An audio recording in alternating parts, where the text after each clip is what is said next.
In a previous life, Jiang Hao rushed into a burning building to save his good brother, ignoring my desperate attempts to stop him. He ended up with 45% of his face burned and a permanent disability in his left hand. However, when I suggested breaking up to let him be with Li Meng, they took to the internet to write about how I was a heartless woman abandoning a hero who had saved others from a fire, which led to me being cyberbullied by millions. In the second year of suffering from depression, my family forced me into marriage with Jiang Hao by offering a dowry of 500,000 yuan. Li Meng did not attend our wedding but was waiting at our new home early to consummate the marriage on my behalf. I didn't disturb them. Instead, I silently turned on the gas in the kitchen, and when Jiang Hao rushed to turn it off, I pulled out a lighter. Let's meet in hell then. A fire treats everyone equally, regardless of who they are. I thought it would bring me relief, but after intense pain, I found myself back in the apartment I rented over 2 years ago. There, Jiang Hao and I were cuddling on the sofa,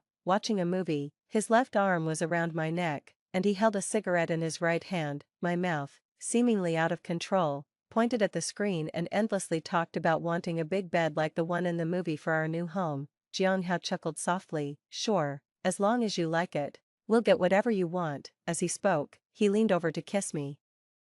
I was terrified and wanted to resist, but then I heard a familiar ringtone. Jiang Hao had set a special ringtone for Li Meng, recorded by her. Aren't you going to answer the phone, my dear son? What are you up to that's so shady? Forgot your brother now that you have a wife? Huh, if you don't answer, you're buying the next round of skewers. It was a recording of Li Meng teasing as she ran, with Jiang Hao chasing after her, her exaggerated laughter and heavy breathing clear in the background. Jiang Hao picked up the phone as if it were a royal decree. What now, my lady? You sure have a knack for timing. Ah Hao, save me, cough cough, my house is on fire, I might die. Ah Hao, save me, cough cough. Li Meng was coughing violently as she hung up. Jiang Hao stood up from the sofa, his face serious and anxious, pacing back and forth. He called Li Meng several times, but she didn't answer. He grabbed his jacket. Su Qiao, something's happened to Li Meng, we need to go check on her. Why can't we just not go? Jiang Hao paused, looking at me with disappointment. Su Qiao, are you even human? Li Meng said her house is on fire, it's a matter of life and death, and you don't care at all. I don't care, I'm not her mother, why should I worry? It's you who's all worked up over another woman, accusing your own girlfriend of not being human. What are you trying to say? Su Qiao, what are you doing now? You know how close I am with Li Meng, we've been good buddies for years. You should pick your moments. Jiang Hao, what if I forbid you from going? Jiang Hao scoffed and turned to leave. As he was changing his shoes at the entrance, I spoke again. Jiang Hao, I'm giving you one last chance. If you go to Li Meng today, we're breaking up. From now on, you can be with Li Meng, just don't come looking for me. Jiang Hao replied, break up, just because my brother needs me. Su Qiao, you've really shown me what it means when they say brothers are like limbs. Women are like clothes. If I ever face trouble in the future, I don't know if you would come, but I know for sure that Li Meng would. So today, I must make sure she's safe. If you want to break up, then let's break up. But remember, the problem lies with you, not me. I have a clear conscience. After saying that, he turned and rushed out of the front door. Seeing both elevators occupied, he sprinted down the stairs instead. We live on the 7th floor. And running down indeed proved faster than walking. I don't know why. Even when I was prepared to go through hell, I find myself back in the realm of the living. Could it be that even fate thinks I lived through hell in my past life? I won't make the same mistakes again. Earlier, while Jiang Hao was changing his shoes, I took a photo of him tying his shoelaces. Now, I'm posting it directly to my social circle. You run to her in the shoes I bought you. Making the past 3 years of my life seem like a joke. Every time it's the same, a single call from her. And whether we are kissing or hugging, you'd stop everything. Whenever she commands, all our plans get scrapped. 3 years in a relationship, loving you so humbly, even though I'm the official girlfriend, I always felt secondary, like a spare tire filling the void in your heart whenever she doesn't need you. We were even planning the decor for our new house, yet a call from her. And you left me behind again, 3 years by your side, and all I received was an if you want to break up, then let's break up. I even started feeling cheap. Enough is enough. All the demeaning things I did for you, I'm taking it all back today. I've paid the rent until next month and settled this quarter's utilities. You'll need to learn how to handle these going forward. Don't forget, I know you have no experience renting on your own. Since I met you, You've wanted to start your own business, never worked a day, and probably don't have much savings, so I chose to move out, leaving everything in the apartment for you. After all, this place reeks of you, and I can't stand it anymore. I just hope from now on we can go our separate ways and never disturb each other again. Jiang Hao, I genuinely wish you and Li Meng happiness and a long-lasting love. Love her well and stop using the guise of being good buddies to hurt innocent girls. The hardships, tears, and grievances I've endured over these 3 years, don't let another girl suffer them. Jiang Hao, lovely Meng well, I wish you happiness. It takes about 15 minutes to drive from my place to Li Meng's. I must make every second count during this time, posting about my breakup with Jiang Hao because of his best buddy Li Meng across all my social platforms, letting everyone know. Besides the last photo I took of him changing his shoes, there are also screenshots of our chats. Over 3 years, Jiang Hao and I argued countless times because of Li Meng. He stood me up more times than I can count for her sake. It seems whenever I had a date planned with Jiang Hao, Li Meng always had some crisis. I posted 8 screenshots on WeChat where Jiang Hao apologized for standing me up because of Li Meng. Then on Weibo, I posted 18. After that, I quickly packed up some essentials, dragged my luggage downstairs, and took another photo for my social circle. Goodbye. No matter how hard it is to let go. During the years I was cyberbullied, I never understood why it had to be me who suffered. Later, I thought maybe it's because Li Meng knows how to speak, to show vulnerability, to cry, to talk about emotions. She would die for Jiang Hao's happiness, so this time, let her be the one to personally bring him happiness. I took a taxi straight to the airport and bought a ticket for tonight's flight to Yunnan. Having just broken up, I was devastated. Traveling to clear my mind seemed reasonable, right? As soon as I landed and turned on my phone, it was bombarded with messages. I was flooded with over 99 notifications. Jiang Hao's idiot friends were shamelessly texting, Su Qiao. Jiang Hao needs you now. How could you leave him at a time like this? There's absolutely nothing romantic between Jiang Hao and Li Meng. All of us brothers can vouch for that. Su Qiao, Jiang Hao is in the emergency room fighting for his life. Come back and take care of him. Aren't you afraid of being criticized if you abandon him now? Afraid? Of course, I'm not afraid. Not only am I not afraid, I even feel like laughing. I ignored those messages and then saw many voice messages from my best friend. She started by cursing Jiang Hao. Damn, you finally broke up, sister. Jiang Hao is such trash. I told you he was no good. And that Li Meng, what a bitch, thinks she can rely solely on her male best friends. Disgusting. You were so naive to pay his rent and utilities for so many years. A dog would have been better to keep than him. And you left the house to him. Why should you? He doesn't even deserve a doghouse. Why did you go to Yunnan? To heal from the breakup. Send me your hotel info when you get off the plane. I'll catch the next flight to join you. Damn sister. Karma really does exist in this world. Truly, you breaking up with Jiang Hao was so timely. Just an hour later and you wouldn't have been able to escape. Jiang Hao got burned trying to save Li Meng and was rushed to the hospital. Fong Fong was extremely agitated until she got on her flight. I listened to her voice messages over and over.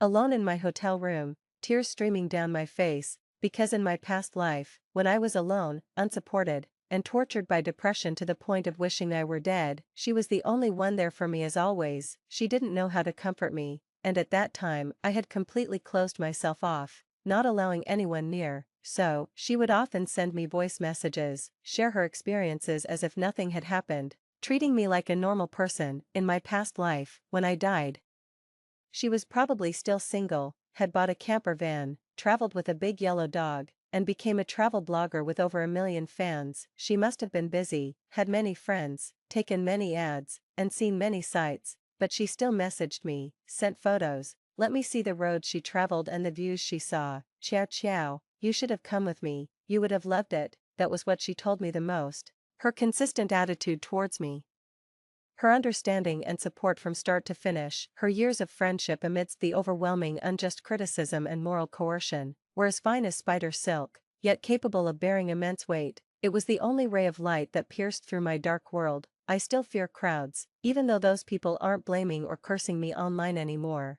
not dredging up every traceable event from my childhood to scrutinize and judge. But those deep-seated fears and aversions aren't something that just disappear after rebirth. I checked Fong Fong's flight and estimated the time, then went down to the hotel lobby to wait for her. It was already past 3 in the morning. and there were only a few people at the hotel entrance. I stood alone, tucked in a corner under a column, and as soon as Fong Fong got out of the taxi, she glanced at the few people at the entrance and made a beeline towards me. For me, it had been over 2 years since I last saw her, but for her, it was as if we had just gone to a newly opened hot pot restaurant yesterday afternoon. Ciao ciao. Fong Fong ran towards me. She hugged me tightly. Not used to being in close contact with others, I tensed up instantly, but realizing it was Fong Fong who was holding me, someone who wouldn't hurt me, I gradually allowed myself to relax. Let's go up. We can talk more in the room. Throughout the journey, Qin Fong Fong didn't stop talking.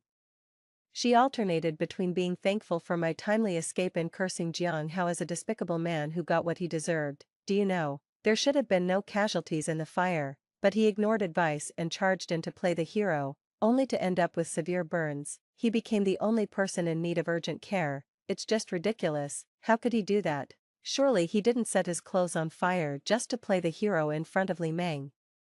And he had the nerve to call me brother. If that's not about love, then what is? I vaguely remembered something. He wasn't that crazy. The jacket he was wearing was a birthday gift from Li Meng last month. It was made of acrylic and nylon, materials that would melt and stick to the skin in high heat, and were also highly flammable. Qin Fong Fong, damn, she seemed unsure how to judge the relationship between those two. After a pause, she shifted the conversation back to me. Thank God you left, otherwise, you wouldn't even realize what trouble you'd have been in. Are there temples in Yunnan? We must go offer incense at dawn to thank the deities for watching over you. If you had been weak one more time, swallowed your pride one more time, you would have ended up in the hospital taking care of him. He ruined himself for another woman and expected you to pick up the pieces. Damn. Just thinking about it makes me sick. Qin Fong Fong returned to the hotel room, took a bath amidst yawns, and went straight to bed. She slept soundly, enviably peaceful, but me, I hadn't slept well in a long time, and I felt wide awake now. I quietly took my laptop to the balcony. Before Li Meng could delete records and destroy evidence as she had in a previous life, I backed up all the evidence of the deep love that had once existed between her and Jiang Hao. While digging through Li Meng's secondary Weibo account, I discovered messages from her school days. It was clear she had enjoyed inserting herself between Jiang Hao and his girlfriend, emphasizing her own presence. Even after the girl couldn't tolerate it anymore and broke up with Jiang Hao, Li Meng would jump out, accusing and slandering the girl everywhere, smearing her reputation. Standing on a moral high ground, she rallied classmates to vilify the girl who broke up with Jiang Hao, portraying herself as righteous and just, and Jiang Hao as the innocent, pitiful one always being let down.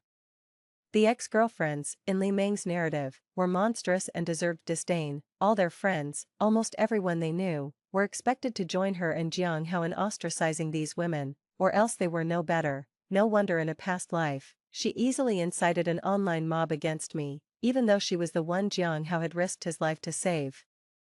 She managed to clear her own name and morally blackmail many into believing I should stay with Jiang Hao unto death. It turns out she had mastered these tactics since her school days, perfectly honed. The more I uncovered, the more I realized that this secondary account was actually the truest reflection of Li Meng's past persona. She was brash and arrogant, like a little gangster, looking down on other girls. Her mantra was, "I'm basically one of the guys, not at all like those girls.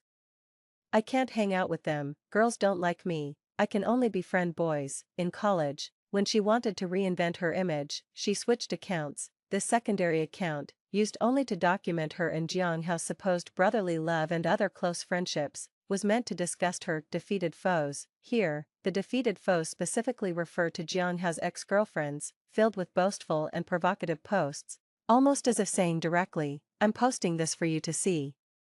Please come and envy me." Last month, during Jiang Hao's birthday, even though I was also there, all the photos that Li Meng posted either omitted me or showed just half of my face tucked away in a corner, like an unfamiliar passerby. She even posted a photo of herself trying on clothes with Jiang Hao, effectively painting a picture without me in it. It looked as though a wife was tidying up her husband's clothes as he prepared to leave the house.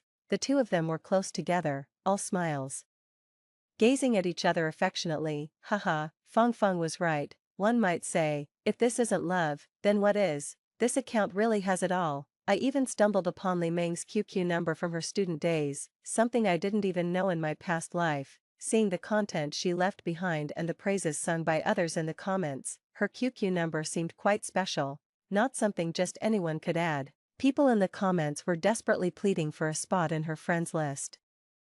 As if appearing on Li Meng's list was a great honor, a symbol of status. Following through on QQ, I found that entering her space required answering a question. The question was, who is lousy? Considering the nicknames her friends used in their interactions with her on Weibo, I typed in Meng Yi and got in. The last comment on the message board in her space was from 5 years ago. From those messages, it felt as though Li Meng had established some sort of cult, with her classmates worshipping her religiously. Opening her space's albums and videos, I finally understood that the so-called worship stemmed from fear. They desperately flattered her, seeking her approval. Terrified by her cruel methods towards those she disliked, she had shamelessly recorded and boasted about her bullying during her student days, getting lost in the calls of Meng Yi from her cronies. As a girl, she even secretly took photos of her classmates changing in the girls' dormitory and uploaded them directly to her space. With a group of male classmates, she objectified several developing girls, blatantly calling them derogatory names. In her comments section, someone even specifically requested photos of the class beauty, and Li Meng, without hesitation, posted photos of the class beauty changing. I clicked on that boy's profile, increasingly familiar. Wasn't that Jiang Hao from our school days? I felt so disgusted I wanted to vomit. I finally understood why there was always such a proud, close bond between Jiang Hao and Li Meng, even boasting about it to their own girlfriends. Their revolutionary comrades-like friendship, irreplaceable intimacy, was built layer by layer on the tears and humiliation of many girls. When Qin Fengfeng woke up, I was still busy on the computer, not even noticing when the sun had risen. It was already broad daylight. Qiao Qiao, what are you doing?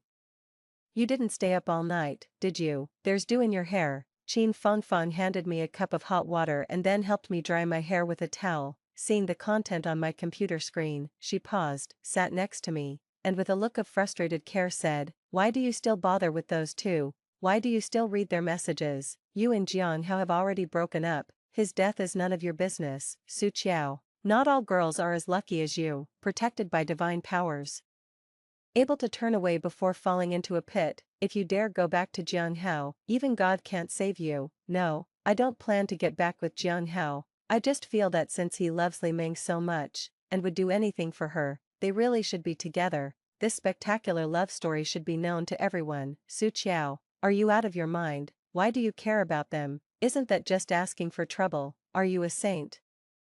How much bullying and suffering have you endured because of them, and you still have the mood to appreciate their love? What's wrong with your brain? Even Maria isn't as saintly as you. Qin Fengfeng's words nearly awakened my conscience, which had been crushed by a brutal online bullying incident. Of course, I am no saint. There are no saints in hell, only devils. After clicking send, I closed my laptop. Let's go have breakfast. You said you need to go offer prayers early, Qin Fengfeng.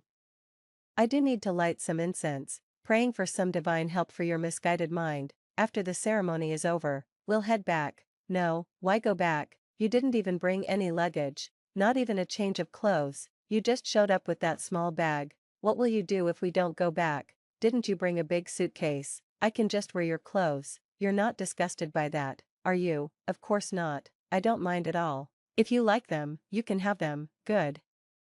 That's more like it. Qin Fengfeng was insistent on taking me out to distract me, clearly not wanting me to return to Jiang Hao at this time. She knew that once I went back, many people would act pitiful in front of me on Jiang Hao's behalf, employing every tactic to force me to stay by his side and take care of him. They only cared that Jiang Hao needed someone to look after him now, that he was a hero, that he shouldn't be abandoned. They didn't care why I, Su Qiao, should be responsible for him, or why I should endure the humiliation of picking up after a man who risked his life for another woman. If Jiang Hao had truly loved me wholeheartedly over these 3 years, and not consistently prioritized Li Meng's needs over mine, if it had been me trapped in that fire, if he had risked his life to save me, no matter if it resulted in burns or disfigurement, I, Su Qiao, would willingly take care of him for life, without a single complaint. But as he said, he believes Li Meng would sacrifice everything for him but doesn't trust me. Therefore, if it was Li Meng in that fire, he would definitely go, even at the cost of his own life.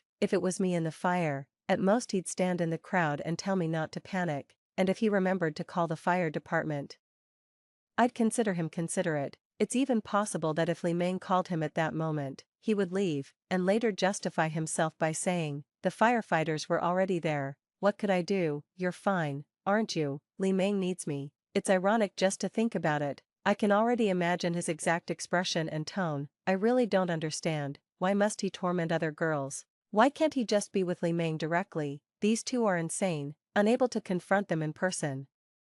I searched online for several popular bloggers, seeing their posts about the unnamed hero in the fire, with hundreds of thousands of likes and tens of thousands of comments. I directly sent the evidence of Jiang Hao and Li Meng's love through a business partnership email. Humans are emotional beings, innately longing and yearning for beautiful love stories, especially the passionate, true love that endures life and death trials, unwavering and irreplaceable. Who wouldn't be moved by such a story? The package I sent them was full of screenshots, solid evidence, without a single embellished word. The content contained only conversations, photos, and videos between those two, without involving a third party. Anyone would think that those two had been in love for over a decade, from school uniforms to wedding gowns, a hero fearlessly braving the flames for his beloved. These two really stacked up the romantic buffs. If only Jiang Hao hadn't dated one girl after another during this time and always referred to Li Meng as a brother, their story and feelings would be enough to make a romance movie. Those bloggers really knew how to capitalize on trending topics. After receiving the email, they immediately asked me to name my price. "You misunderstood, these aren't for sale, they are free." I know them and was moved by the fearless spirit of the firefighting hero risking his life for his lover.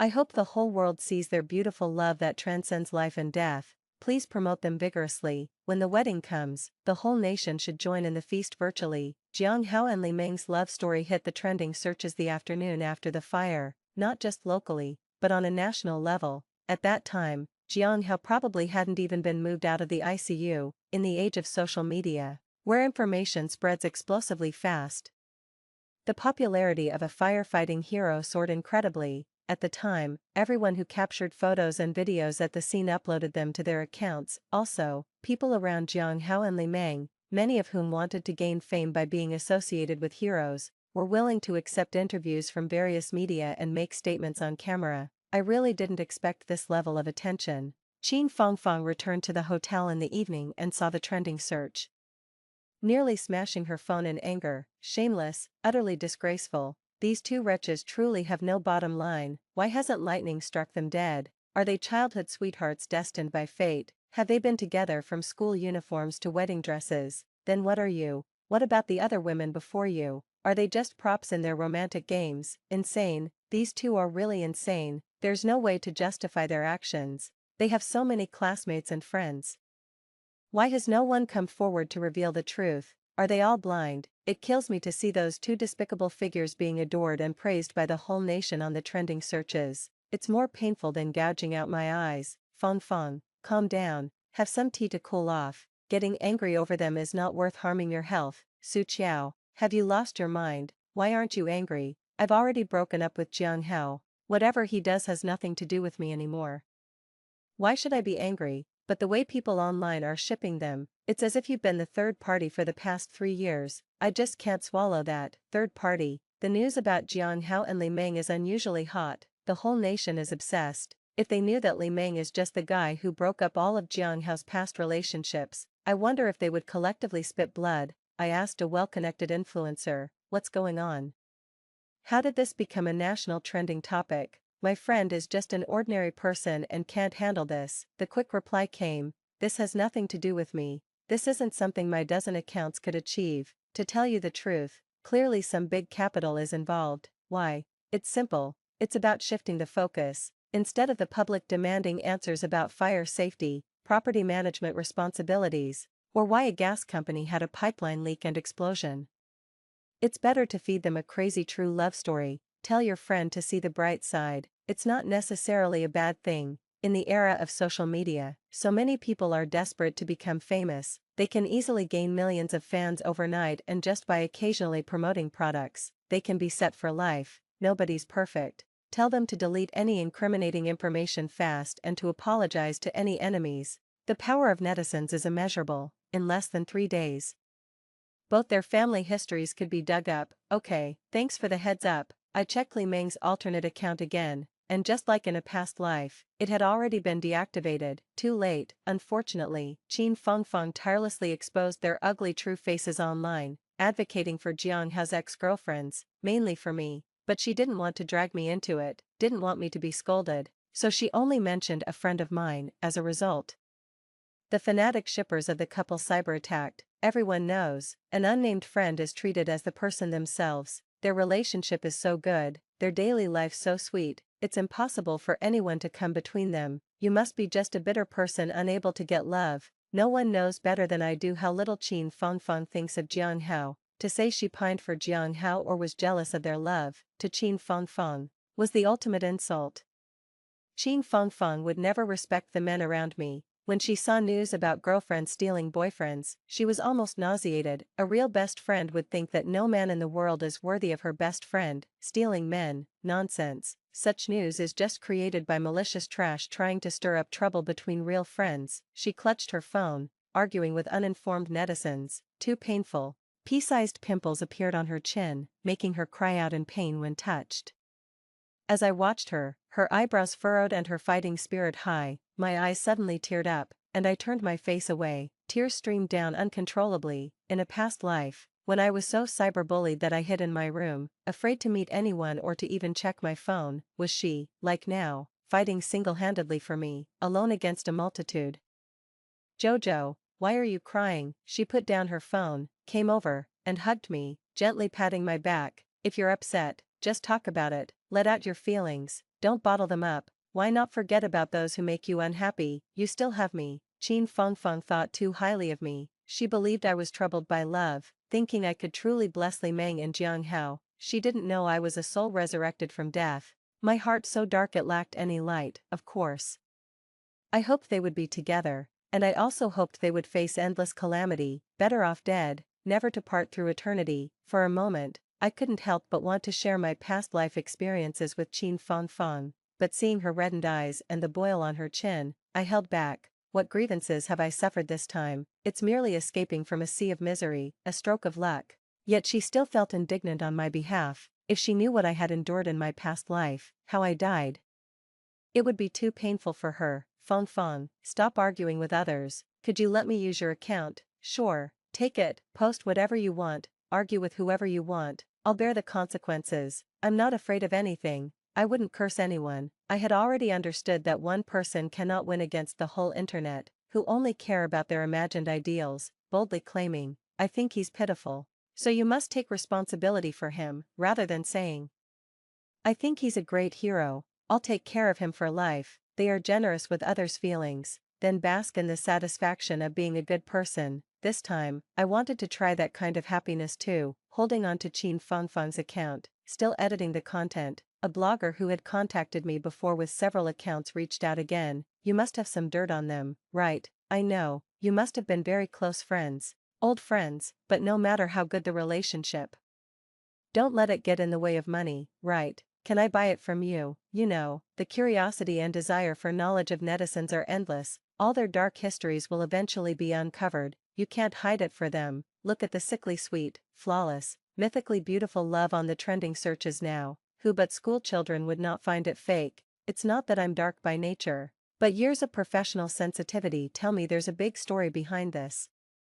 Could you leak some first-hand info? If your conscience bothers you, just point me in the right direction, and I'll search myself. I have the means to choose what gets published. If netizens uncover it themselves, they won't be considerate towards you. Heh. Seeing him previously advising me to tell those two to delete their dark histories and apologize to their enemies, I thought he was truly moved by their love, overwhelmed by kindness. Turns out, he was just trying to scam me, to see if he could trick me into revealing something. After waiting several hours to no avail, he couldn't wait any longer and revealed his true intentions. Using Qin Fengfeng's account, I published the content I had edited, consisting of a gallery of over 20 images, all capturing Jiang Hao and Li Meng badmouthing Jiang Hao's ex-girlfriends. Li Meng really liked to boast by sharing screenshots of her and Jiang Hao mocking his girlfriends. Now she's reaping what she sowed. So Li Meng was never the legitimate girlfriend. Jiang Hao had multiple relationships. The proof is irrefutable.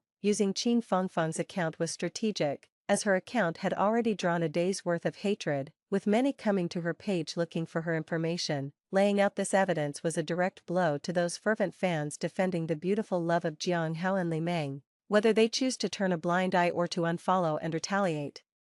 After I handed over the account ID of Qin Fengfeng to the previous blogger, I told him, "You can have the directions, but I don't need the money. How much content you can find is up to your own skills." I'm not sure if it's because Qin Fengfeng is taking care of me now that she doesn't allow herself to be vulnerable, or if she's really just thick-skinned. After she threw her phone at me, she took mine to order takeout and even brought back a bouquet of flowers since she came to my side. Besides the moment she held me while I cried and her eyes turned red, she has been either indignantly angry or laughing and joking around, but the pimples that burst out on her face and the blisters in her mouth can't lie. She's more upset than me. Feng, you should cancel this account in a few days. Sure, use it as you please. When the time comes, I'll just cancel it outright, and let those idiots who want to argue find no one to fight with. That'll show them. Originally, I really didn't want to get involved in this online frenzy, especially since the cyberbullying from my past life was too terrifying to experience a second time, but seeing the attacks on Qin Fengfeng's account, how could I bear to let her suffer the harm that she shouldn't have to endure? If her real identity were to be exposed, the overwhelming slander would suffocate me just thinking about it. She plans to be a travel blogger and internet celebrity.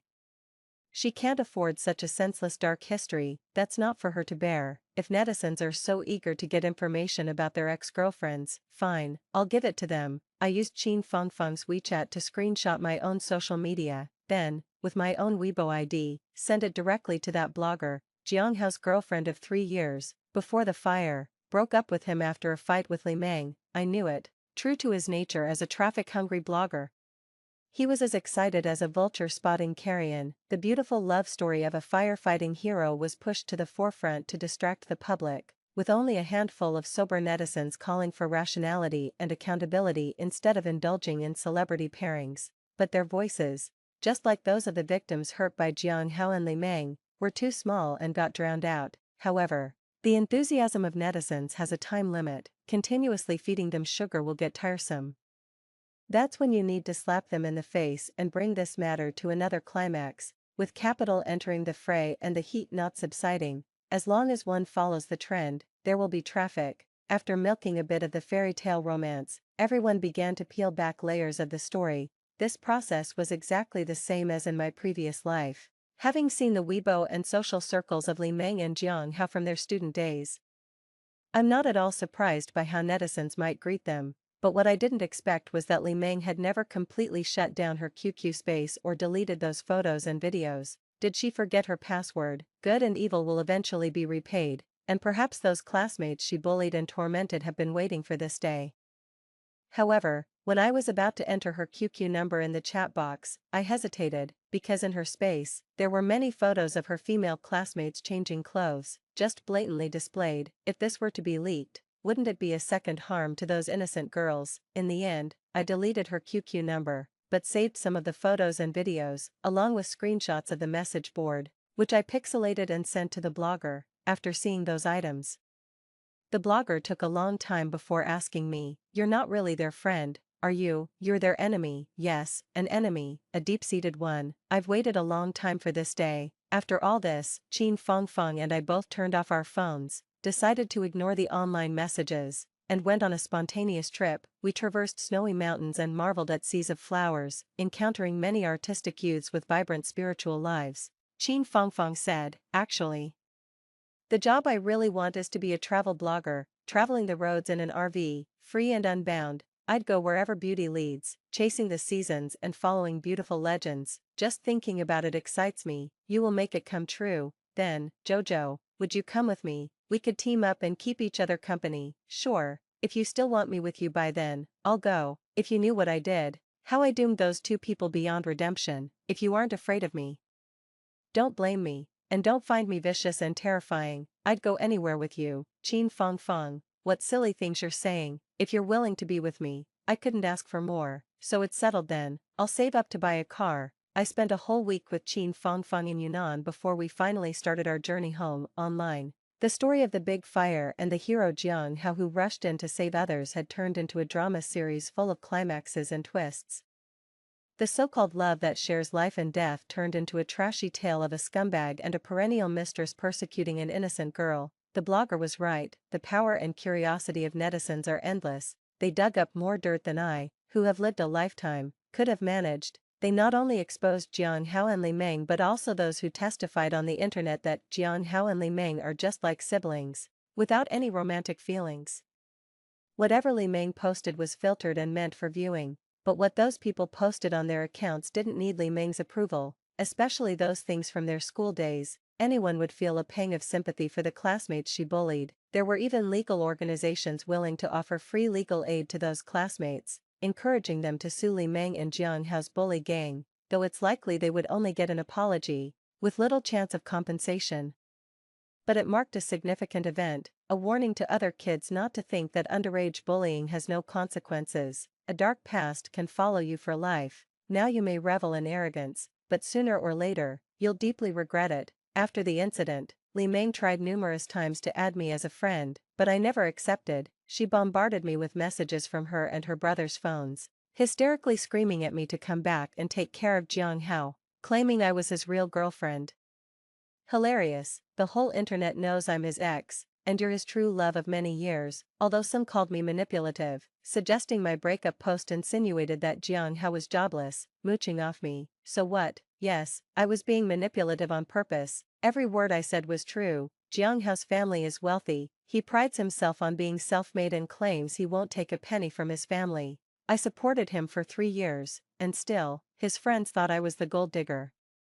Why shouldn't I let everyone know his true face? I went to see Jiang Hao in the hospital. Qin Fengfeng adamantly refused to go and rolled her eyes as she went home. At the hospital, Li Meng, who hesitated to enter the ward, lit up when she saw me as if seeing a savior. She rushed at me. Su Qiao, you're finally back. Please check on Jiang Hao, he needs you. Before her hands could drag me into the ward, I fiercely slapped her face. With a loud smack, the onlookers around us fell silent.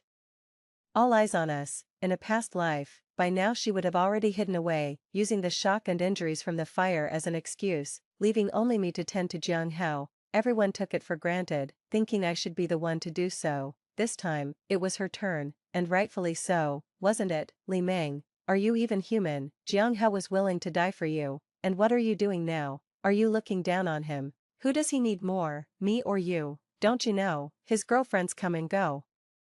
But Li Meng remains constant. Was that just a joke? Before he went to see you, I tried to stop him, I even threatened to break up with him, but he chose you without hesitation, fearless even of death for your sake. Why aren't you by his side in the hospital? Are you planning to run away? Li Meng, one must have a conscience. A good man like Jiang Hao, who is so devoted to you, you won't find another like him in your lifetime. I admit defeat, I bless you both, I'm begging you. Please don't abandon him at this time, he needs you, Li Meng. He became like this because of you. If you despise him and leave him, wouldn't that be worse than death for him? You can't do this, Li Meng. When a man is at his lowest, the last person he wants to see is his ex-girlfriend. I won't go into the hospital room. Please take good care of him, Li Meng. You two are childhood sweethearts, meant to be together. Your love will surely last forever. I sincerely wish you both well. As I turned to leave, Li Meng lunged at me desperately, grabbing my hair and tearing at my clothes, looking even more ferocious than when she bullied her classmates in those videos. However, before she could scratch my shoulder badly, she was pulled away. What are you doing? This is a hospital. Stop it or I'll call the police. No, it shouldn't be like this. Su Qiao, it should be you. You should be with him. You go. You are his girlfriend. Not me. Only then did I notice something was different. The burn scars on Li Meng's left arm were gone. She had emerged from the fire unscathed, without a single injury. Her eyes showed more defiance than fear, ignoring the current public opinion and the fact that Jiang Hao and I had broken up, stubbornly believing that I should be the one by his side. Suddenly, it occurred to me, could it be that she too had been reborn? How wonderful, that's fantastic, heaven has eyes. I knew we would meet again in hell, watching Li Meng being held back. I raised my hand and made a motion as if lighting a lighter, which others might think was just me using sign language to thank her, but only Li Meng understood what I meant. She looked at me in horror, her mouth slightly open, her face pale, her body trembling. Yes, that fire brought us all back. I was reborn too, so why should I be manipulated by you again? It's really nice to see you again, reborn Li Meng. I asked the doctor and found out that this time Jiang Hao's facial burns reached 70%, his left ear was completely destroyed by the fire, and his left eye was nearly blind, needing eye drops dozens of times a day. His back was severely burned too, requiring skin grafts. This looked much worse than before. How could this be? If Li Meng was also reborn, ensuring she was unharmed, how could she let Jiang Hao end up so severely burned? She must think that no matter what happens to Jiang Hao, I would eventually take over, and it wouldn't concern her. So, you're completely disregarding Jiang Hao's welfare now. Great. Enjoy the surprise you prepared for yourself. Online, a video and photos of Jiang Hao, covered in flames and carrying Li Meng wrapped in a blanket as they rushed out of the building, are wildly circulating. Some bloggers have even created a comic version, both beautiful and tragic, and despite subsequent twists in this situation, they couldn't bear to delete them. But in my previous life, I never saw any of these, because in that life, Li Meng took preemptive action by telling the public that Jiang Hao was a helpful hero, that he had a lover, and asked everyone not to overly promote the photos and videos of Jiang saving her, to avoid upsetting his official girlfriend.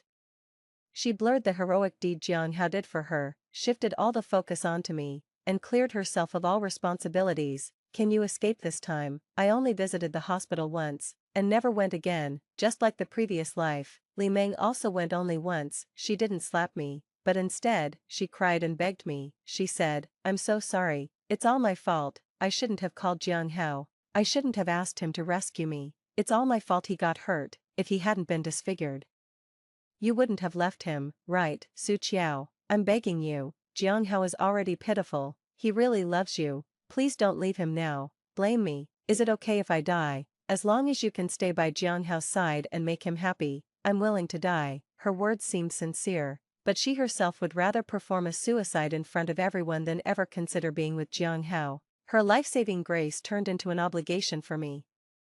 Fearing that Jiang Hao would cling to her and demand her responsibility, she published a lengthy essay online, condemning me as a heartless woman for abandoning a fire rescue hero. Although the fire was extinguished by firefighters, Jiang Hao had rushed in to carry her out before they arrived. While I was overwhelmed by an online backlash, Li Meng took the chance to distance herself from Jiang Hao. She still managed to portray herself as noble and great. "Ah Hao, I know you truly love Su Qiao. She has misunderstood us now, and I can't appear between you two anymore. I can't affect your relationship, but you should know, we are lifelong good friends. For your happiness, I'm willing to step back. She is being misunderstood and insulted online. She really needs you. Please stay with her." I didn't expect netizens to get so agitated. Now only you can comfort her. After that, Li Meng disappeared for 2 years without showing her face to me until she appeared in the new house I shared with Jiang Hao. Li Meng really got sued, along with a few of her close friends. Jiang Hao, because of the fire incident, was spared by the common saying "to err is human, to forgive divine," and was removed from the list of defendants. The verdict was as the lawyer predicted, a public apology with no substantial punishment, considering we were all minors at the time. But after such a scandal, the past of these school bullies became known to everyone in their current social and work circles, causing everyone to distance themselves, fearing association, and they were isolated at work until they had to resign voluntarily. Evil deeds bear evil consequences. After the case, the Jiang family approached the Li family for a marriage proposal, the dowry still being 500,000 yuan. Li Meng cried and screamed in disagreement, saying behind closed doors that Jiang Hao looked like a ghost, giving her nightmares. What are nightmares compared to the harsh reality? Li Meng's refusal to marry enraged the Jiang family. Their only son had become disfigured because of her. She really disliked it. Although the Jiang family wasn't at the pinnacle of wealth, they could easily muster tens of millions in disposable funds, unlike Li Meng's family, who were just ordinary salaried workers and couldn't withstand their targeting. Within 2 months, Li Meng was practically packed up by her family and delivered to Jiang Hao. Their wedding came much quicker than my own in a previous life. Even before the results of the fire investigation were out, the buzz hadn't fully died down yet, and there were still many eyes on them. This time, it seemed the whole country was invited to the feast. Virtually speaking, to avoid marrying Jiang Hao, Li Meng actually approached a good friend from before, offered herself willingly, and even sent photos and videos of it to Jiang Hao. "Ah Hao, I've always treated you like a brother, you know that. I don't have romantic feelings for you. I've always loved Lei Zi, Please, call off the wedding and let us be together. I belong to him now, we can still be good brothers, and I'll take care of you for the rest of my life. I can do anything for you, just not marry you. Really, Jiang Hao, really, if I hadn't been reborn, I might have actually believed you. Li Meng threw her phone away, screaming in terror. Jiang Hao's parents, upon seeing the photos and videos Li Meng sent their son, were so enraged they ended up in the hospital. Yet, Jiang Hao did not call off the wedding. After the wedding, amidst the ongoing heat of the fire investigation and court compensation verdict, Jiang Hao himself leaked the video Li Meng had sent him. While Li Meng was cornered, crying and holding her head under cyber attack, he stepped forward with a statement. I believe what she said, it was all a misunderstanding. I trust our feelings for each other. They can't be destroyed by a mere fire. Meng Meng is a good person, please leave her alone, don't disturb our lives anymore. Jiang Hao successfully cleansed his image from those ugly faces in the school violence videos, and the trashy image of betraying countless ex-girlfriends for Li Meng. He became a romantic fool, an object of pity and sympathy. As much as he was pitied, Li Meng was vilified.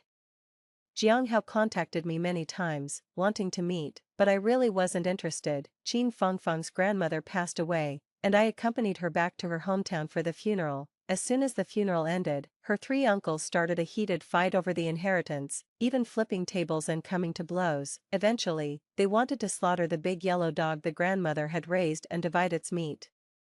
It was the first time I saw Qin Fengfeng cry so heartbrokenly. Then, while they weren't looking, we took the trembling dog and drove away in the night. Back home, Qin Fengfeng, holding the dog, asked me, Qiao Qiao, what do you think is the meaning of life? My grandmother, after she got married, the furthest she ever went was to the market in town. She never once returned to her parental home, did you know? She never even went to a movie theater her whole life because there wasn't one in town.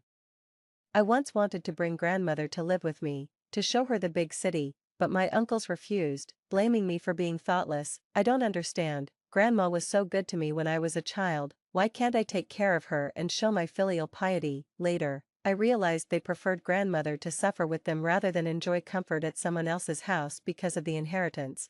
They feared grandmother would be swayed by my kindness and secretly give me things.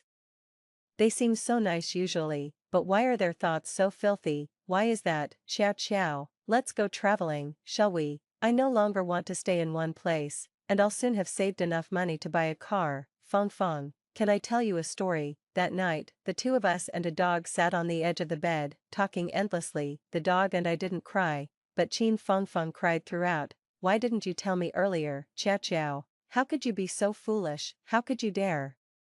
The fire must have been so painful, Qiao Qiao. Qin Fengfeng hugged me, crying heart-wrenchingly. She looked at me, but she was crying for the departed Su Qiao she never knew. Her face was a mask of anguish and helplessness. If it weren't for the good soundproofing of the apartment, I would have been afraid that her neighbors might call the police in the middle of the night. I contributed half of the money, and together with Qin Fengfeng, we bought an RV.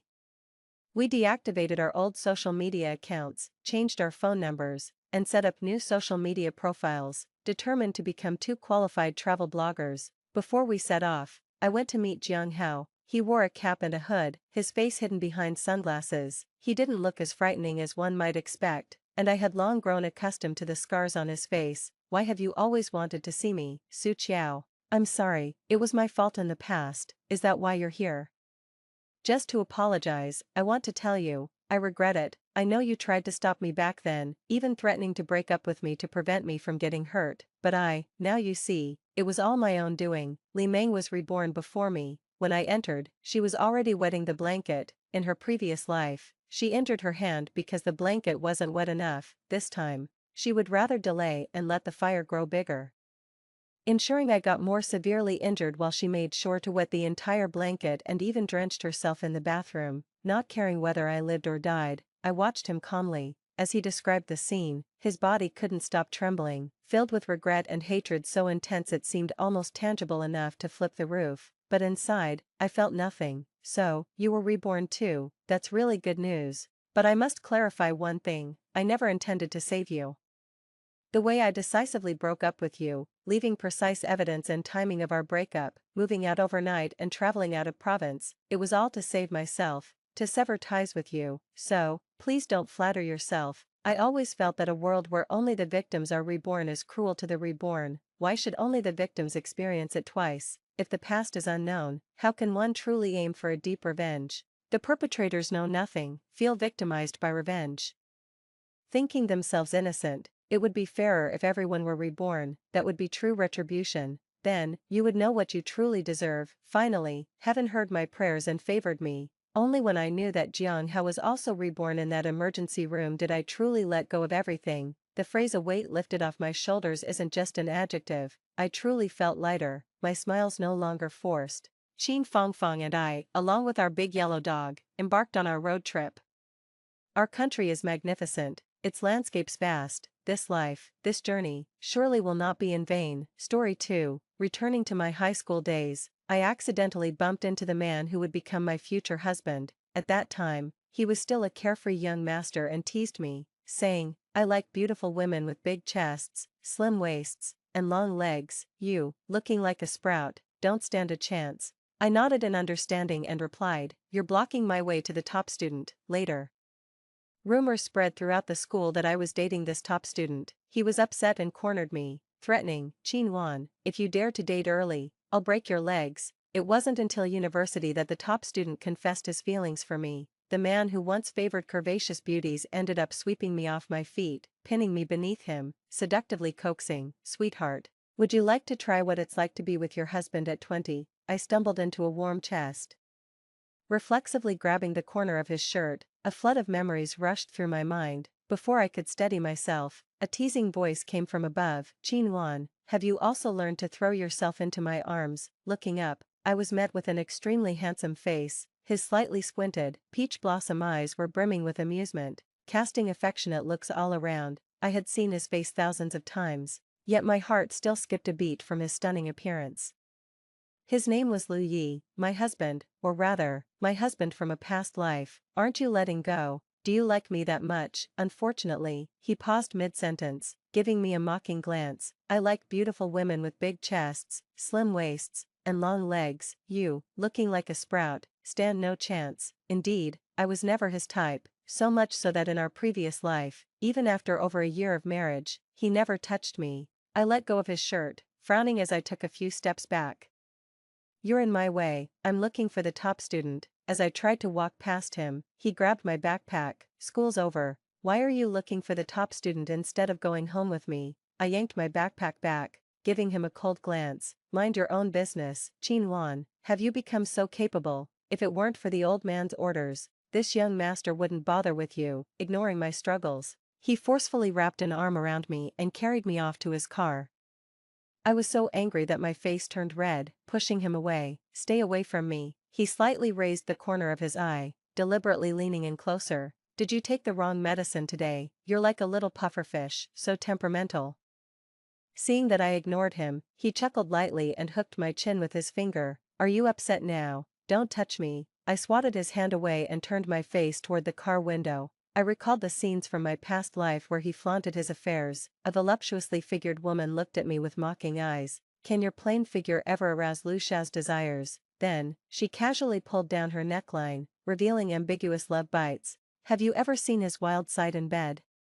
In that moment, I felt nauseous. My marriage to Lu Yi originated from a drunken joke about a match between our families. We were young then, and both sets of parents were still alive. After my parents died unexpectedly, the Lu family took me in. Unexpectedly, Lu's father, a man of his word, pressured Lu Yi to marry me after we graduated from university. Perhaps due to the pressure, Lu Yi didn't refuse. And I wasn't against the marriage either. After all, I was vain, and Lu Yi was undeniably handsome.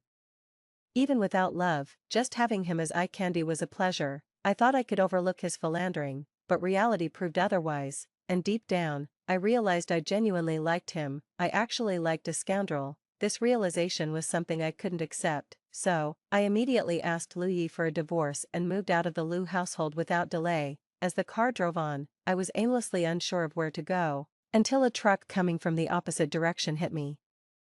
And I woke up back in my high school days. The first thing I faced was Lu Yi mocking me about my bean sprout-like stature, hitting my sore spot once again. Perhaps because I was a premature baby and often sickly from a young age, my development lagged behind my peers. I always appeared much younger than my age, even though I was taken back to the Liu family 3 years ago and received meticulous care. My physical development still hadn't caught up with others my age. Alright, it's all my fault.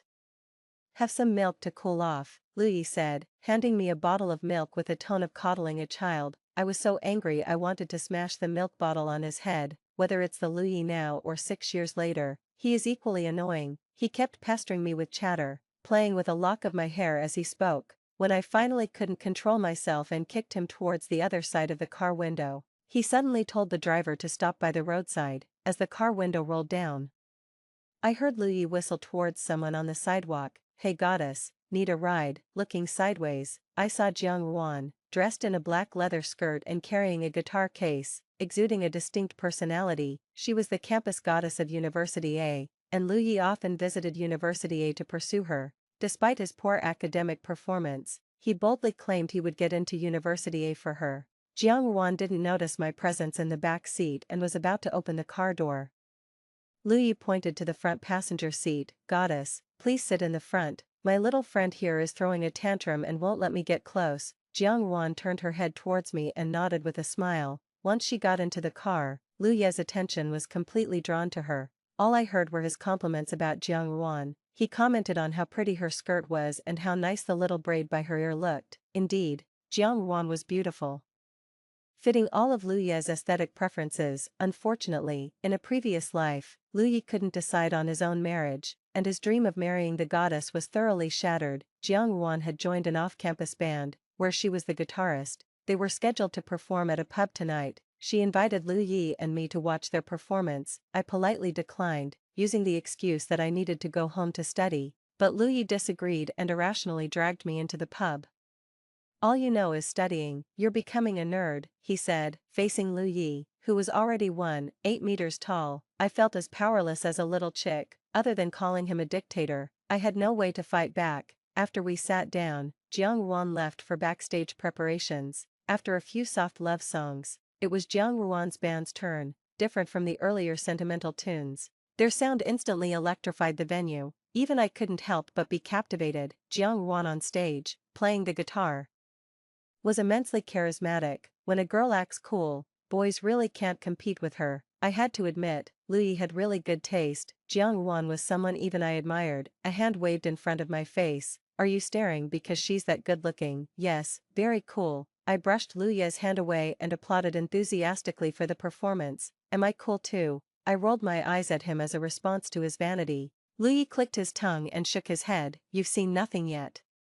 Let me show you what cool really is. As the current performance ended, he stood up and walked towards the stage, whispered something to the drummer, and then took his place. Under the spotlight, he winked at me as if to say, watch this. Radiating a mix of roguish charm and wildness, he effortlessly whipped the entire audience into a frenzy with his drumming. People in the crowd began to scream and take photos. That guy on the drums is way too handsome.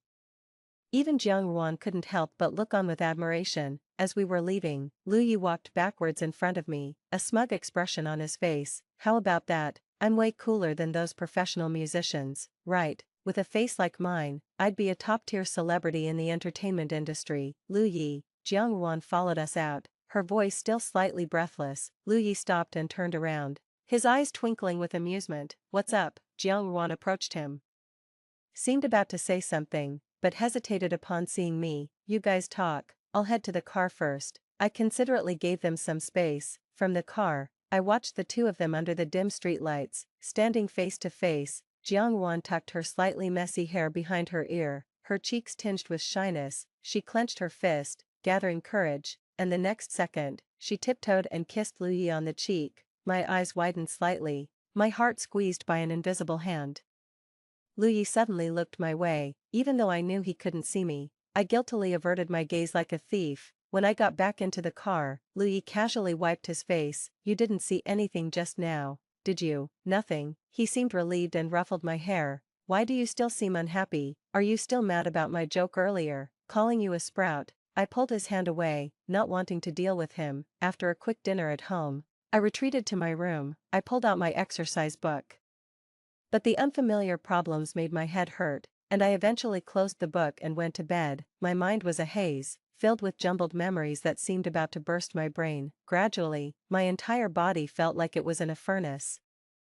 My bones burning painfully. In my blurred consciousness, I seemed to see Luya's face, twisted and frightening. He reached out to hold me, and I stared at his cheek, starting to cry in irritation. I pushed his face away in disgust, but he moved closer again, so I scratched at his face wildly. He restrained my hands and held me close, his voice by my ear both anxious and restrained. "Sweetie, please be good, okay? We'll go to the hospital and you'll feel better." When I woke up, I was lying in Luya's arms, feeling sore and weak. He encircled me from behind, holding my hand as he clipped my nails. I didn't move, just quietly watched his actions. When he finished with the last nail, I moved my head and looked up at him. His handsome face now bore several scratch marks. "Luyi, can you be my brother?" He placed a hand on my forehead. "Silly, haven't I always been your brother?" A sense of security instantly filled the emptiness in my heart, like grabbing a lifeline. Perhaps in a past life, I was mistaken. Being family suits us better than lovers. After this realization, even looking at Luyi was more pleasing. I sheepishly pointed to the scratches on his face. "Did I do that?" He helped me sit up against the bed headboard and opened a thermos on the table. He scooped up a spoonful of porridge and brought it to my lips. "Who else would dare touch my face but you?" I gave a sheepish smile and apologized. I reached for the spoon to feed myself, but he moved it away. "Don't move around, you are my ancestor now." If the old man knew I hadn't taken good care of you, he'd almost come through the phone to smack me. I have no idea how he manages to be so well informed even from abroad. There must be a traitor in the family, daring to tattle on me. Listening to his complaints, I suddenly felt the urge to laugh. It's a blessing to have a second chance at life. This time, I will definitely find my own happiness. After recovering from my illness, I threw myself into my studies. In addition, I began to drink milk and eat nutritious meals actively each day, while persisting with exercise. I believed that with my efforts, I would develop better than in my previous life.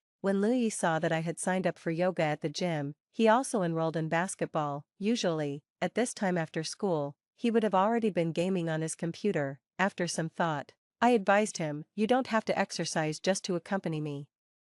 I can manage on my own." He gave me a sidelong glance and said, "Who said I'm doing this for you? I just felt like playing basketball." I shrugged and stopped bothering with him. An hour later, after yoga class ended, I was leaning against the wall as I walked out of the studio. Just as I stepped out, a hand grabbed my arm and Luya's voice came from above. "What's wrong with your legs?" Holding back tears, I replied, "I've got a cramp." He sighed, crouched in front of me, and said, "Chinwan, what would you do without me? Come on, I'll carry you back." "No need, I'll just walk slowly." Ignoring my response, Luyi reached back, scooped me up, and firmly decided for both of us, "Hold tight, or don't blame me if you fall." "Luyi, put me down." He pretended to throw me, which scared me into clinging tightly around his neck. Delighted with his successful prank, he laughed heartily. "Now you're behaving." Annoyed, I pinched his cheek hard. He then suddenly sped up. "Luyi, slow down. I'm scared, say something nice." "Luyi is the kindest person in the world." "Luyi is not nice at all, he's the most unreasonable person there is." This was my first thought when he accused me of puppy love. A week ago, after a dismal score on a pop quiz, I approached Yan Zhao from the next class, hoping to discuss my academic issues with him. After all, he was known for his excellent grades and was both patient and good-tempered. His way of explaining things was easier to understand than the teacher's, and I had consulted him before, so I sought him out again without hesitation. After flipping through my test, Yan Zhao gave me a strange look. "Did you intentionally mess up? You weren't at this level before." I gave an awkward smile. I hadn't touched high school material in years. How could I not be rusty? "What if I told you I went to sleep and forgot everything I knew? Would you believe that?" He neither agreed nor disagreed, simply bowing his head and starting to explain the questions. This went on for a week. As a thank you, I occasionally brought him some treats. Over time, rumors started circulating. People said I was feigning ignorance, using tutoring as a pretext to chase after Yan Zhao. Some even took photos out of context and posted them on the campus forum. A moment where I was quietly asking him a question by his ear was captured as if I was kissing him. A photo of me leaning on his chair was portrayed as if I was resting on his shoulder. When I was unaware of these images on the forum, Luyi suddenly appeared, with a face full of anger. He yanked me up from my seat next to Yan Zhao. "Luyi, what are you doing?" My hand hurt from his grip. His strength was immense, and I couldn't break free. After being dragged out of the classroom, Lu Yi pulled me into an empty classroom and trapped me between his arms, his voice fierce, "Qinwan." My heart softened a bit, despite my frustration. "How long are you going to keep up this act?" He looked genuinely upset. "I'm not acting, you were being overbearing. And I just want you to understand boundaries," I replied, holding the warm cup in my hands. "Okay, I get it, I'm sorry for overreacting. Let's not end the day like this, alright." He leaned against the door frame, looking more vulnerable than usual. I took a sip of the milk, feeling the warmth spread through me. "Fine. But you need to learn to trust me more, and stop jumping to conclusions." He nodded slowly. "I'll try, I promise. Can we go back to normal now?" I sighed, not fully convinced but exhausted from all the day's drama. "We'll see. Good night, Lu Yi." He smiled, a hint of relief in his expression. "Good night, Qinwan." He pulled back, finally removing his foot from the door as he closed it gently behind him. As I sipped the milk, I realized that despite our quarrels, there was a part of me that still appreciated his concern, however misdirected it might have been. Tomorrow was another day, and hopefully, it would be less eventful. I froze for a moment. When my parents were still alive, that was how they called me. After their passing, I withdrew into myself for a long time. Having just been taken in by the Liu family, I was very cautious and hardly dared to speak. At night, I would hide under the covers and cry, closing my eyes. I would see the scene of them leaving me. Crying would always lead to fevers and sickness. Lu Yi somehow learned this nickname, and he would always use it when I was ill. He'd coax me to take my medicine and get my injections, and it was only during those times that he acted like a truly caring big brother, remembering how he took care of me in the past. I silently took the cup of milk from him. "This won't happen again." His eyes lit up, and he immediately swore, "I promise I'll always trust you unconditionally from now on." Knowing he had upset me, Lu Yi became especially attentive. The next day, the young master surprisingly didn't stay in bed. Instead, he got up early to wake me and even went as far as to squeeze the toothpaste for me. After I finished washing up, he mysteriously guided me to sit in front of the vanity mirror. "Today I'm going to do your hair." I was almost scared to death when I heard this. "What, did you take the wrong medicine?" He clicked his tongue. "You don't trust me." I've actually spent a long time learning, a grown man learning to do hair. Thinking about his flirtatious and frivolous nature, I wasn't surprised. It was probably another skill he picked up to make girls happy. I thought he meant a simple ponytail when he mentioned doing my hair. But then he took out two braided bands adorned with small pearls and expertly started braiding the hair near my ears. "How does it look? Pretty, right?" I was stunned and gave a thumbs up to his reflection in the mirror. True to his nature, he really put in the effort to charm girls. No wonder, despite his playboy traits, so many girls still liked him. If he were ever truly dedicated, he could be called a living legend. 12. On the weekend, Yan Zhao came to the Lu residence to see me. Upon seeing him, Lu Ye's face darkened by 3 shades. "As a top student, surely you understand basic pleasantries, right?" Yan Zhao pushed up his glasses and calmly stated, "Lu, perhaps you're not aware, but I've been hired by your mother as Qinwan's tutor until the college entrance exams are over." Lu Yi clearly didn't believe him, but before he could react, Mrs. Lu came downstairs. Seeing Yan Zhao, she warmly invited him to sit down. "Mom, are we going bankrupt? Why hire such a mediocre tutor for Qinwan?"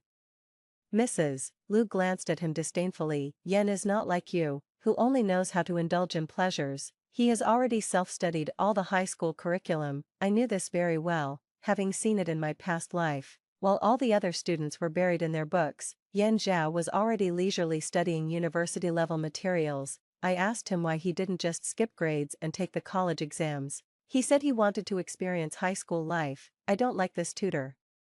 Get another one," Lu Yi grumbled. Mrs. Lu elegantly sipped her coffee. "It's not for you to decide, as long as Nuan Nuan likes him. If you don't want to study, go out and play with your friends. Don't stay home and disturb Nuan Nuan's studies." "Mom, am I even your real son?" I've been wondering the same thing. "In what ways do you resemble your father and me?" Seeing Lu Yi defeated, I secretly chuckled. After greeting Mrs. Lu, I invited Yan Zhao upstairs to the study. Not long after we closed the door, Lu Yi followed, seemingly having a sudden change of heart, declaring that he wanted to study with us. Yan Zhao and I exchanged glances, not taking his sudden interest too seriously. 13. After forcefully inserting himself between me and Yan Zhao, he devised a new study method. If I had a question, Yan Zhao would explain it to him first.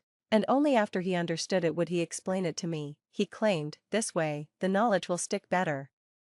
I leaned heavily on the desk and sighed, Lu Yi, wait until you understand before explaining it to me. The dish has gotten cold, who are you looking down on? I'm not stupid, I just don't want to study. Indeed, Lu Yi wasn't bluffing, he was the kind of person who got it right away. Watching Lu Yi explain the problem to me, I felt like the world was turning upside down. He tapped my head with his pen.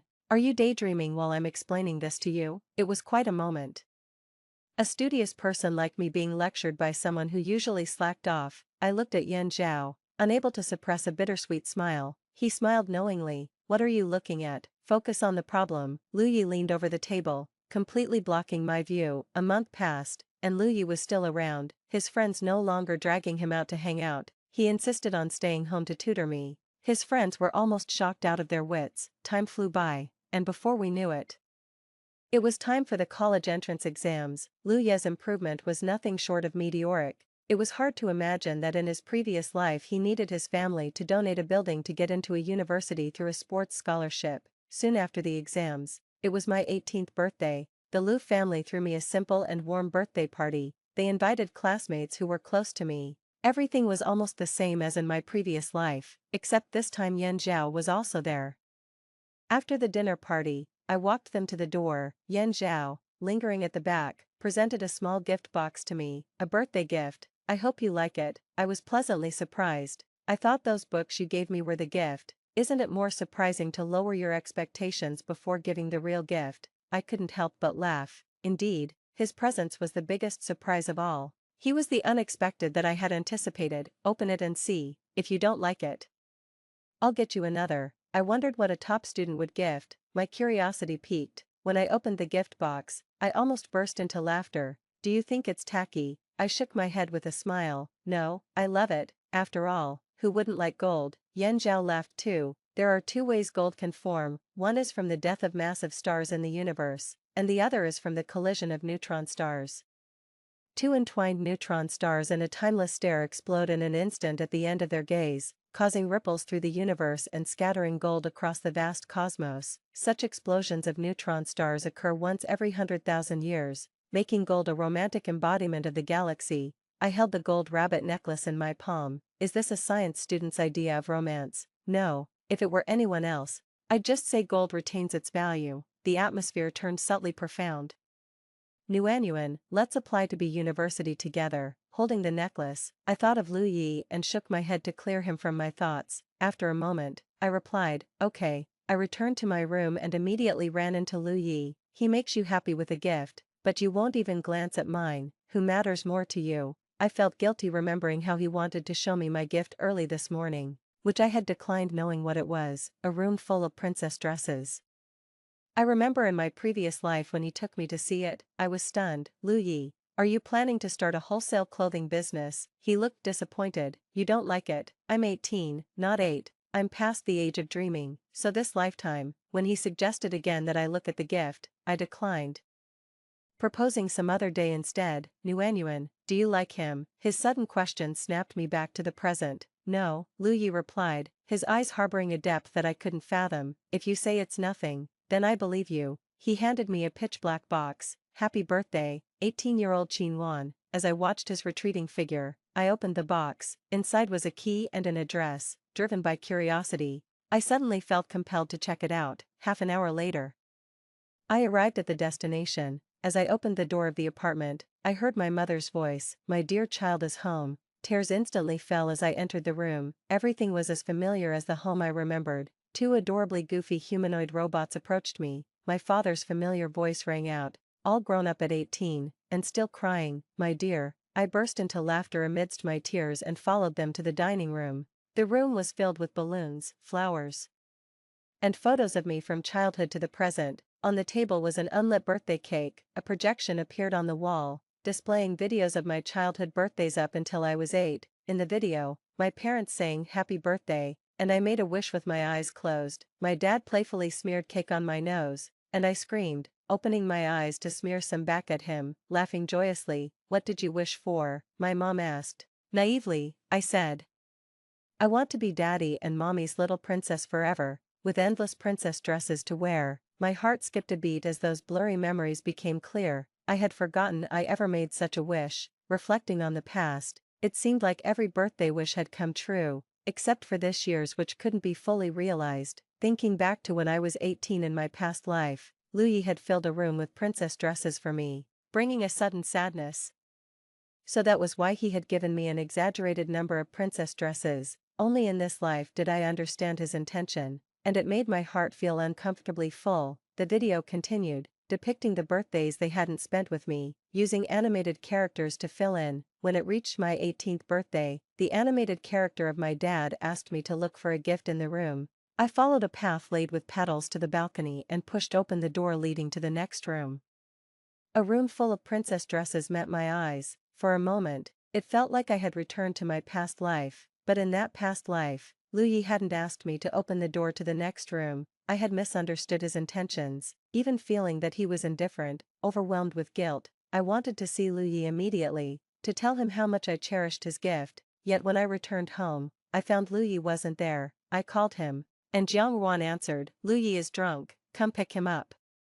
I hurried to the bar where Jiang Ruan was, and found Louis completely inebriated. I approached him and tugged at him a few times. "Louis, let's go home." He looked at me with bleary eyes and suddenly wrapped his arms around my waist. The gesture was far too intimate. My eyelids twitched, and I looked at Jiang Ruan, quickly pushing away Louis's hands from my waist to avoid any misunderstanding. "Can't I even hug you?" Louis looked at me with reddened eyes. "What about when you were sick and clung to me?" he added, overwhelmed. I raised my hand to cover his mouth, fearing he would say something more suggestive. I tried to clarify to Jiang Ruan, "Don't listen to his nonsense." Jiang Ruan looked indifferent. "Oh, I've known about these things for a long time." "You've known?" I didn't know whether to be surprised at her nonchalance or at how Louis shared everything with her. His brain might not be quite right. "You should have it checked," she suggested, just as I was about to respond to her personal attack. Once again I heard her say, "He was the one who said he liked me and wanted to pursue me, but it always ends up with me taking the initiative to ask him out. If he's not asking me to teach him how to braid hair, he's having me help him choose dresses." I said I wanted to date him, but he wasn't happy about it. He said he can't start dating early as it would lead me astray. Is he just teasing me? These words once again overturned my understanding. Didn't Louis like Jiang Ruan? I even thought they were already together. 18. It took a lot of effort to help Louis back into the car. He kept ranting, "Qin Wan is a heartless traitor." Considering he was drunk, I decided not to argue with him. I tried to help him sit properly, but he pushed my hand away. "Go find your top student, don't bother with me." Since you only have eyes for him, I really started ignoring him. Then he began to look aggrieved, his eyes reddening. "Qin Wan, you're really heartless, truly leaving me to fend for myself. Haven't I been good enough to you? I worry about you getting cold when it's chilly, and overheated when it's hot. When you were ill and felt insecure, I held you all night long." My arms and legs went numb, but I didn't dare let go, wishing I could take your sickness instead. "Anything you glanced at, I hurriedly brought to you, fearing you'd lose interest if I was too slow. You casually mentioned once wanting a princess dress, and like a fool, I carefully selected them, saving for years until I filled a whole room, but you never even looked at them. Now that you don't need me anymore, you want to run off with another man. Don't think I didn't hear you planning to elope with him to University B, leaving Jiangqing. You're heartless. Why are you covering my mouth, afraid of me speaking the truth?" I insist on speaking, looking at the driver in the front seat. I felt so awkward, it was as if I really had become a betrayer. Finally getting him back to the Liu household and into his room, he started making a scene again. He sat on the balcony railing, his eyes reddening as he looked at me. "If you dare go with him, I'll jump from here. I won't live." I took a deep breath, pressing my temples. "Louis, what are you doing? If you don't want to be the laughingstock tomorrow, you'd better get down now." "You say I'm making unreasonable trouble, a laughingstock?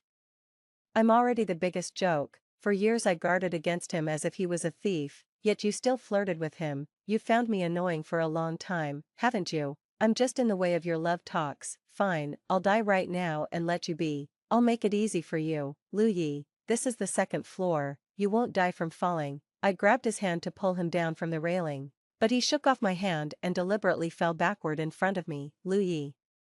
I was horrified as I reached to grab him, but his body's weight pulled me down as well. In the moment we hit the ground, a pair of hands firmly held me in an embrace. Lu Yi landed on his back with a dull thud. Seeing the blood trickling from the back of his head, I felt a chill run through me. Lu Yi.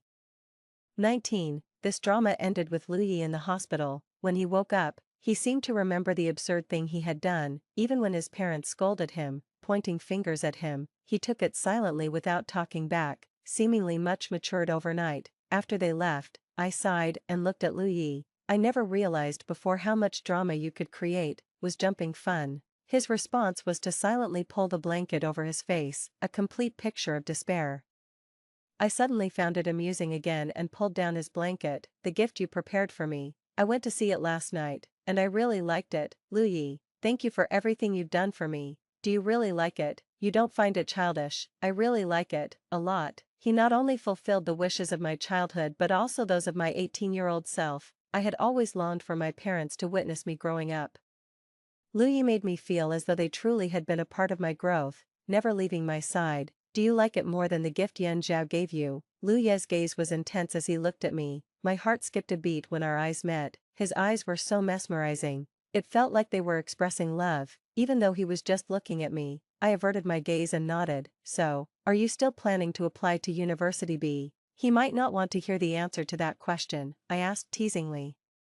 If I apply to University B, are you going to jump off a building again? He turned his face away, ignoring me. Fortunately, when it came time to submit university applications, he didn't make a fuss anymore. But to my utter surprise, I received 2 acceptance letters from University B. Seeing Lu Ye's name on one of them confirmed that the courier hadn't made a mistake. I confronted Lu Yi with the letter. You applied to University B too, as you can see, he said with a smile. Why?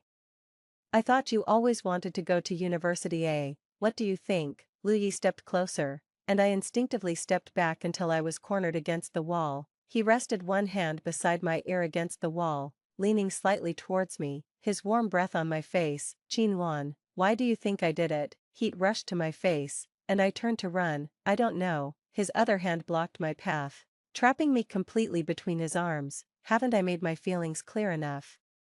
I've been a fool for you. You surely don't think of me as a brother, do you? Isn't that what it is? I'm not your type. I used to think my ideal type had to be someone with a big chest, thin waist, and long legs. I thought these criteria were absolute, but they are only for those I don't love. When I fell for you, all those standards shattered. Qinhuan, I like you. Only you. My heart raced, filled more with disbelief than shock. Lu Yi, go play this game with someone else. Don't joke with me, or we can't even be friends. I'm not joking, I'm serious, but I don't like you, and I'm afraid to like you, because of a past life. He casually dropped the bombshell. I stared at him wide-eyed. You've returned too. Seeing him nod in acknowledgement, all the grievances in my heart spilled out. Since you also remember your past life, how can you say you like me? So liking me means constantly seeking other women. Lu Yi, you disgust me. Lu Yi wrapped his arms around me from behind, preventing me from leaving. His voice choked with emotion by my ear. There's no one else, there never has been. I've only ever loved you. I've never touched anyone else. All those other women were just a ruse. I didn't understand my feelings for you before. I thought my concern and possessiveness were just because I saw you as a sister, but later I realized it was different. So when the old man suggested we get married, I was happy. But soon I realized you didn't care about me, my scandals, or whether I came home, so I didn't dare touch you, afraid you couldn't accept it. Lu Yi then mentioned the woman who had come to provoke me in the past. He never touched her. It was she who drugged him to gain a position, and he merely turned the tables by switching places with someone else. Let that woman suffer the consequences of her actions. Her plans failed and she lost her dignity, so in a fit of rage and embarrassment, she came to me, trying to drive a wedge between him and me, and I foolishly believed her, not even verifying with Lu Yi before I suggested divorce. You have no idea how heartbroken I was when I heard you wanted to divorce me over the phone. Nuanyuan, now that we have a chance to start over, can you give me another chance? I didn't respond to Lu Yi because I didn't dare to try again. In the days that followed, I kept avoiding Lu Yi. This avoidance continued until the start of the school term. At this university far from home, the only 2 people I knew were Lu Yi and Yan Zhao. Because I was avoiding Lu Yi, I ended up spending more time with Yan Zhao, but Yan Zhao was also very busy, immediately becoming the darling of the professors, who frequently asked him for help. Even though we hardly found time to meet, Louis would always follow, sticking around like a lovesick puppy, making it impossible to shake him off. His heartbroken gaze making me feel like a betrayer. One day, Yan Zhao suggested going to see a movie, and I agreed. However, my enthusiasm waned when I saw the sci-fi movie about outer space that Yan Zhao had chosen, which I knew was complex and hard to understand, but Yan Zhao was interested, and I didn't want to dampen his spirits. In the cinema, I was drowsy and went to the restroom midway. Just as I left the restroom, I was suddenly pulled into a hidden corner and held tightly. Startled, I struggled as my chin was lifted and kissed forcefully. With desperation and no finesse, Nuanyuan, you are mine, you are clearly mine. I was shocked and angry and worried we might be discovered. I bit his lip hard, and he finally let me go. Louis, what are you doing? He held me, burying his head into my neck, his voice hoarse. I'm just jealous of him, insanely jealous. Nuanyuan, would you care for me? Just let me hold you for a while. Louis held me until the movie ended. Until Yan Zhao called, I pushed Louis away. Let me go. Yan Zhao is looking for me. I had just walked a few steps when Louis pulled me back, biting and sucking on my neck until he left a suggestive red mark. Louis, I said, covering my neck, my eyes red with anger. Nuanyuan, tell him to go back by himself. October, Louis's birthday. I was still hesitating whether to spend it with him when he called first. I could hear him coughing on the phone. Nuanyuan, I feel terrible. Can you come and see me? 10 minutes later, I arrived at his apartment. This was supposed to be a place for us to live together, bought by Louis's father, but initially, I decided to live on campus to avoid Louis. I rang the doorbell, but there was no response, so I called him, and no one answered. Worried something had happened, I used my key to open the door. What greeted me was Louis, shirtless, wearing only casual pants, his wet hair still dripping water, the droplets falling down his handsome face into his sexy collarbone and chest. I tried to avert my gaze. You didn't answer the doorbell. I was worried something had happened, so I came in. Nuanyuan, are you worried about me? I choked up. It seems you're not too sick, so I'll leave now. Would you stay and celebrate my birthday with me? I don't want to be alone. My heart softened.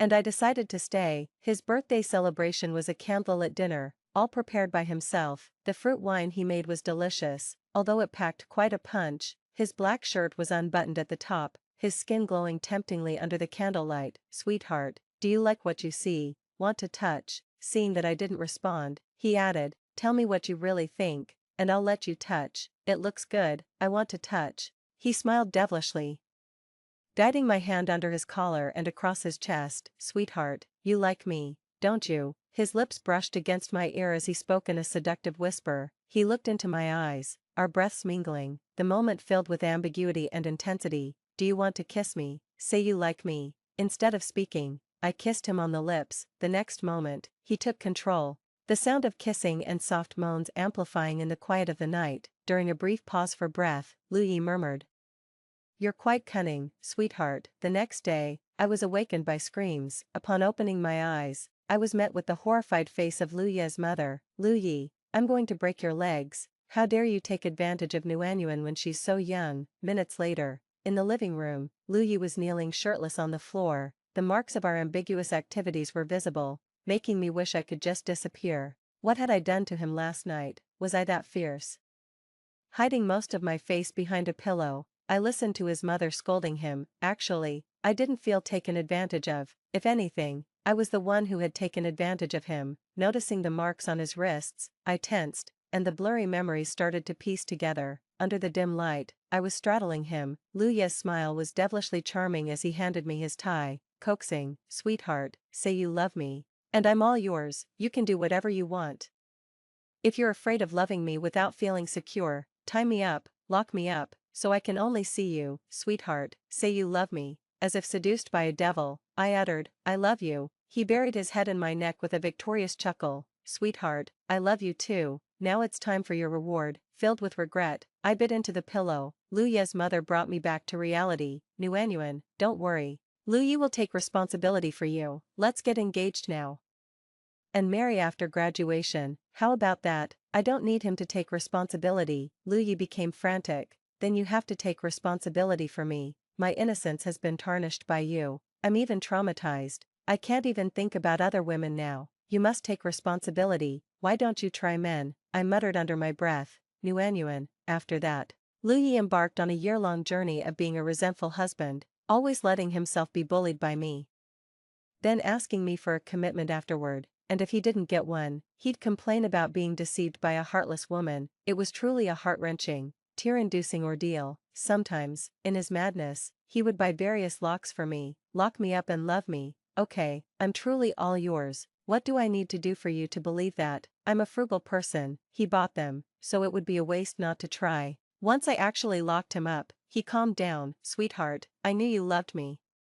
But this state of affairs didn't last long. Once Yan Zhao returned from studying abroad, Lu Yi started acting up again. Sweetheart, should I get a tattoo? I'll tattoo your name all over my body, let everyone know I'm yours. Okay. My eyelid twitched slightly as I thought about it, and my toes began to dig into the ground again. I grabbed his hand and slid a ring onto his ring finger. Mine. Lu Yi burst into tears. I finally have a status now. I promise that from now on, not even a female mosquito will be by my side except for you. On the day Yan Zhao invited me to dinner, Lu Yi showed up uninvited. He was very friendly towards Yan Zhao, but he kept twirling the ring on his finger while talking. After the meal, Yan Zhao gave me a necklace made of meteorite, Nuanyuan. Each meteorite is like the ancient starlight, a symbol of the passage of time. It has witnessed the universe's journey and recorded millennia. I hope it can also witness our future together.